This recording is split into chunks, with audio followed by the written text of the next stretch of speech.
Bonsoir Henri. Bonsoir Emmanuel. Le président américain va donc se rendre dans la ville d'Hiroshima le 29 mai prochain, après un sommet du G7 au Japon.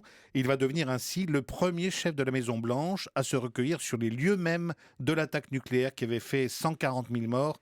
C'était le 6 août 1945. Une visite, on peut le dire déjà, historique et qui sera scrutée à la loupe. Effectivement, il est évident que ce voyage fera date et qu'il s'inscrira dans la série des premières fois qui resteront sans doute au crédit de la présidence Obama.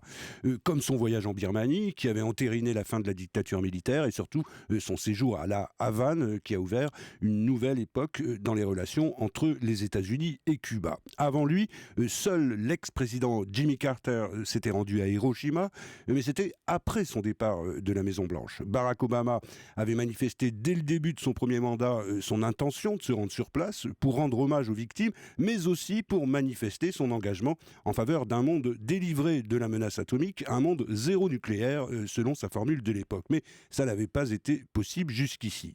Il y a un mois, la visite du secrétaire d'État John Kerry a en quelque sorte servi de test, un test plutôt encourageant puisqu'elle n'a pas fait trop de vagues et le président a pris sa décision. Il n'empêche, Emmanuel, que les conseillers de la Maison-Blanche ont pesé jusqu'au dernier moment le pour et le contre, ce qui est bien la preuve qu'il s'agit encore d'un sujet extrêmement sensible. Mais alors pourquoi a-t-il fallu attendre 71 ans depuis la bombe et la fin de la guerre dans le Pacifique pour que cette visite puisse se concrétiser ? Bien, il y a plusieurs raisons. La première, c'est qu'elle risquait de rouvrir le vieux débat sur la responsabilité de l'Amérique, un débat qui ne sera jamais tout à fait clos, entre ceux pour qui Hiroshima et 3 jours plus tard l'autre bombe sur Nagasaki ont permis de contraindre le Japon à la reddition et d'épargner ainsi des milliers de soldats américains.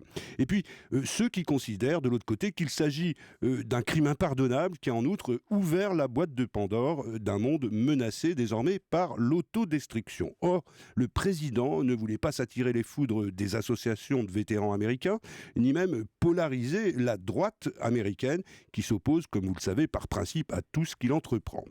La seconde raison, c'est l'Asie, où les cicatrices du passé sont loin d'être refermées et où elles servent au contraire de ferment à un renouveau nationaliste qui devient de plus en plus inquiétant. C'est le cas de la Chine, qui cherche à justifier sa politique d'extension maritime au nom de l'histoire. C'est le cas aussi du Japon, qui veut revoir sa constitution pacifiste, avec un Premier ministre Shinzo Abe, qui est lui-même suspecté de révisionnisme à l'égard des crimes commis par l'armée impériale. Et c'est également vrai de l'Inde, du Pakistan, où les nationalistes sont aux mallettes, sans même parler de la Corée du Nord. L'Asie est redevenue une poudrière. Mais Henri, en se rendant sur place où il va forcément rencontrer des survivants, Obama ne fait-il pas tout de même acte de repentance de l'Amérique ? Eh bien, dans son esprit, peut-être, mais formellement, non. D'ailleurs, depuis quelques jours, la Maison-Blanche ne cesse de répéter que le président ne présentera pas d'excuses, qu'il rendra un hommage à toutes les victimes de la guerre et que son discours sera essentiellement tourné vers l'avenir, vers le désarmement et la recherche de la paix. Mais Barack Obama sait bien que même si le moindre de ses gestes et chacune de ses paroles seront disséquées, en Amérique comme en Asie, il faudra qu'il trouve le mot juste pour la postérité et aussi pour l'histoire. Merci beaucoup pour cette mise en perspective, Henri Hirschhund.